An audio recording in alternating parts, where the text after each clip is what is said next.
Hello dear students, आप सभी का मेरे चैनल डीजी वेदा में एक बार फिर से स्वागत है।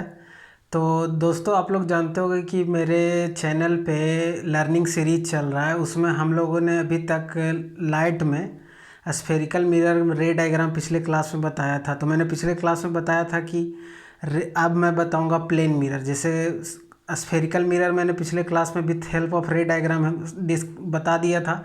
आज हम लोग पढ़ने वाले हैं प्लेन मिरर। तो चलिए, प्लेन मिरर के बारे में मैंने कुछ चीज़ें लिख के रखी है ताकि वीडियो ज़्यादा लंबा ना हो और आप लोग ज़्यादा से ज़्यादा सीख सके।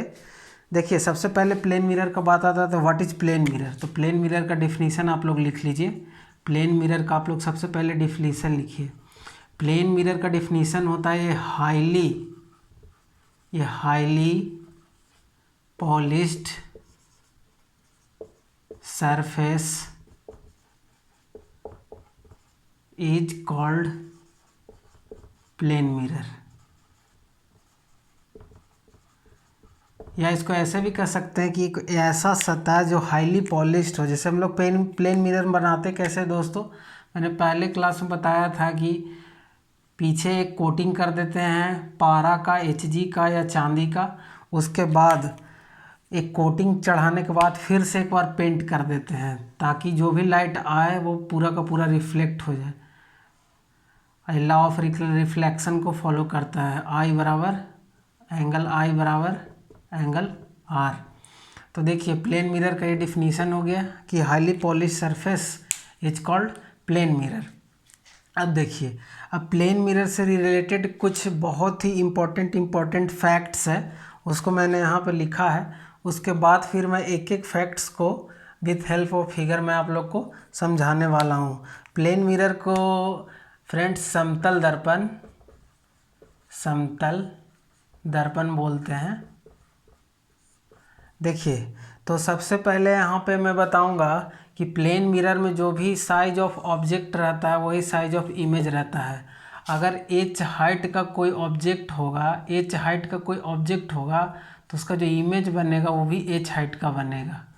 तो साइज में कोई दिक्कत नहीं होता है। साइज में कोई मतलब ना तो रिडक्शन होता है ना मैग्नीफिकेशन होता है। मतलब ना छोटा हो सकता है दोस्तों, ना बड़ा हो सकता है। तो ये तो फर्स्ट पॉइंट हो गया। अब इसको हम लोग रफ कर देते हैं ताकि थोड़ा सा यहाँ पे मेरे को स्पेस मिल सके चीज़ों को समझाने के लिए। तो देखिए, इसके बाद जो पॉइंट है वो है मैग्नीफिकेशन। मैग्नीफिकेशन का मतलब होता है आवर्धन। मैग्नीफिकेशन का मतलब होता है आवर्धन। तो इसका जो आवर्धन होता है 1 होता है, यानी साइज ऑफ इमेज और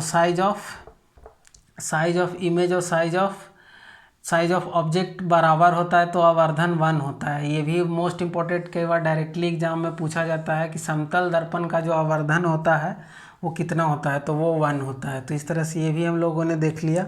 इसको भी मैं रफ कर देता हूँ दोस्तों। अब इसके बाद देखिए, आवर्धन हो गया, ऑब्जेक्ट ऑफ साइज बराबर ऑब्जेक्ट ऑफ इमेज हो गया।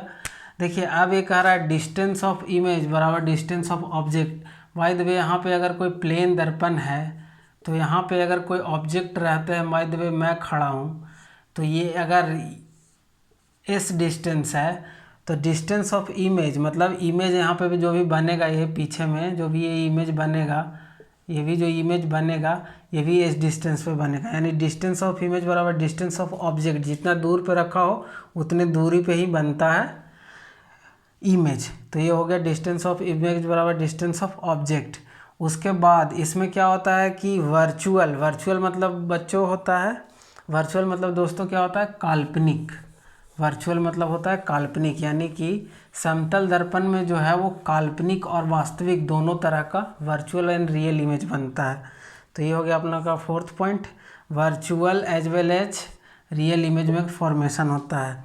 इसके बाद देखिए कौन सा है, इसके बाद जो पॉइंट है, इंपॉर्टेंट पॉइंट है प्लेन मिरर जो है ना, इससे बाहर कुछ इससे क्वेश्चन बनता ही नहीं है, इसीलिए मैं इसको पॉइंट वाइज लिख लिया हूँ। इसको आप स्टार्टिंग में वीडियो को पॉज करके जो पॉइंट लिखा हुआ था अपने नोटबुक में उसको अच्छे से आप लिख लीजिएगा। इससे ज़्यादा इससे ऑब्जेक्टिव आ ही नहीं सकता, इतना ही ऑब्जेक्टिव इससे क्रिएट ही होता है। अगर कोई एच हाइट का आदमी है तो उसको एच हाइट का आदमी है तो उसको H/2 हाइट का क्या चाहिए, मिरर चाहिए अपना फुल इमेज देखने के लिए। ये मैंने पहले ही बताया था, लेकिन अभी प्लेन मिरर बता रहा हूँ तो इसमें भी बताना ज़रूरी है। तो यहाँ पे ये h/2 हाइट का मिरर रहेगा। अगर h हाइट का आदमी है तो h/2 हाइट में वो अपने आप को पूरा देख सकता है, कि आराम से अपना पूरा पिक्चर देख सकता है। इसके बाद देखिए, अब आते हैं इसके बाद जो ये है मोस्ट इम्पॉर्टेंट, आप लिख लीजिएगा। जो थीटा वाला कॉन्सेप्ट है ये मैं अब बताने जा रहा हूँ। ये सबसे इम्पॉर्टेंट कॉन्सेप्ट है, इससे कुछ न्यूमेरिकल बनता है, छोटा छोटा न्यूमेरिकल बनता है। इसमें कहा ये जाता है दोस्तों कि अगर दो मिरर कुछ एंगल के साथ, दो मिरर कुछ एंगल बना रहे हो, बाय द वे अगर ये 60 डिग्री बना रहा हो, ये थीटा है, अगर ये थीटा इज इक्वल टू कितना हो गया 60 डिग्री, तो इन दोनों के बीच में जो नंबर ऑफ इमेज बनेगा वो कितना बनेगा। तो देखिए n equal to number of image बराबर होता है 360 डिवाइडेड बाई थीटा। तो ठीक है, तो 60 से डिवाइड देंगे तो कितना हो जाएगा, 6 हो जाएगा। तो अगर जो भी इंटीजर आएगा वो अगर क्या है, अगर इवन इंटीजर है तो उसमें से हम लोग 1 घटा देते हैं, यानी नंबर ऑफ इमेज 5 हो जाएगा। मोस्ट इंपॉर्टेंट डियर स्टूडेंट, अगर 60 डिग्री पे दो मिरर है, ये प्लेन मिरर 1 है, ये प्लेन मिरर 2 है, plane M1 plane M2, short में लिख रहा हूँ प्लेन M यानी प्लेन मिरर। ये दोनों कितने डिग्री पे इंक्लाइन है, मतलब दोनों कितने डिग्री का कोण बना रहे हैं डियर स्टूडेंट, 60 डिग्री का।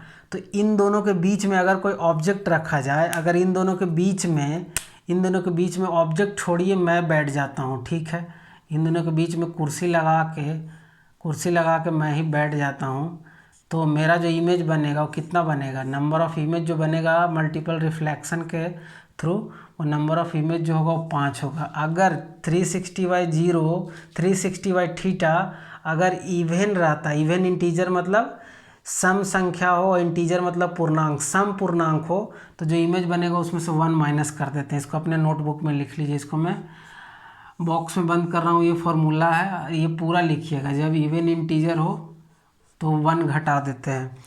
और अगर 360 डिवाइडेड बाई ये जो है, अगर ऑड इंटीजर हो जाए, ऑड इंटीजर बोलने का मतलब है, अगर जैसे देखिए 45 360, इसको अगर करेंगे तो कितना आ जाएगा 45 2 2 2 2, इस तरह से जो भी होगा। अगर यहाँ पे अगर ये ऑड इंटीजर आ जाता है, अगर 360 को थीटा से डिवाइड देते हैं तो अगर ऑड इंटीजर आ जाता है, कोई भी एक केस लेके देख लीजिए जिसमें ऑड इंटीजर आता हो। बाय द वे अगर कितना डिग्री हम लोग ले लेते हैं, 45 डिग्री ले लेते हैं, तो 45 से इसको अगर डिवाइड करेंगे तो कितने बार में हो जाएगा, ये हो जाएगा,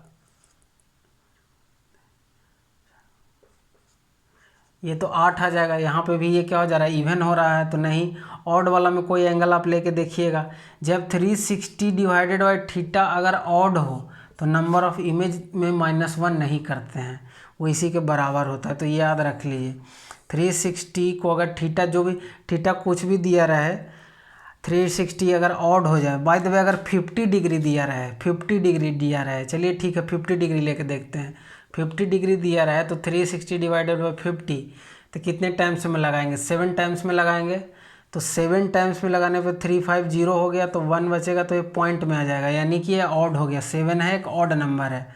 तो जब दो मिरर 50 डिग्री पे इंक्लाइन है, मतलब झुका हुआ हो, तो उनके बीच जो इमेज बनेगा वो 7 बनेगा।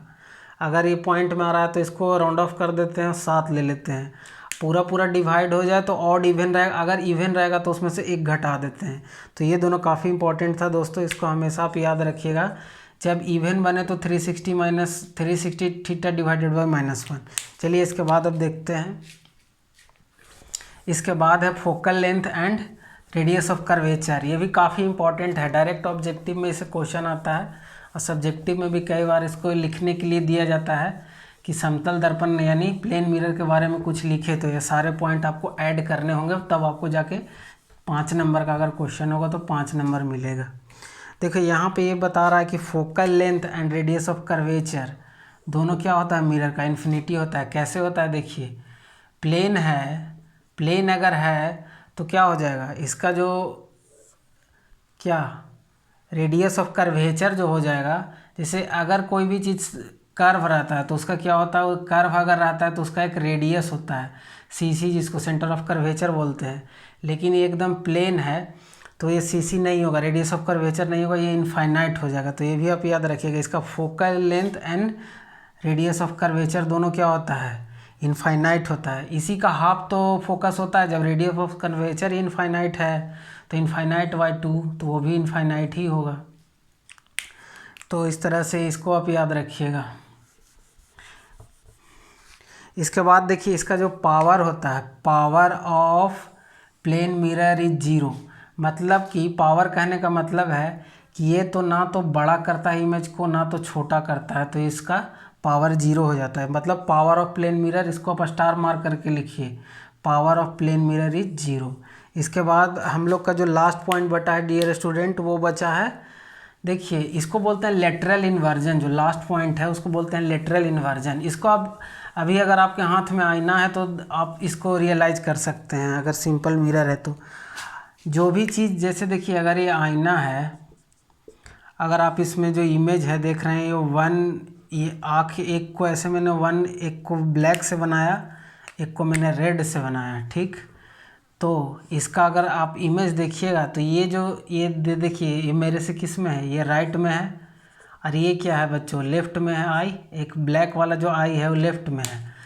जब आप ये प्लेन मिरर में देखिएगा तो ये उल्टा दिखेगा, जो राइट है वो क्या हो जाएगा, वो लेफ़्ट हो जाता है, मिरर में उल्टा हो जाता है, और जो लेफ़्ट है वो राइट हो जाता है। इसी को बोलते हैं क्या, लेटरल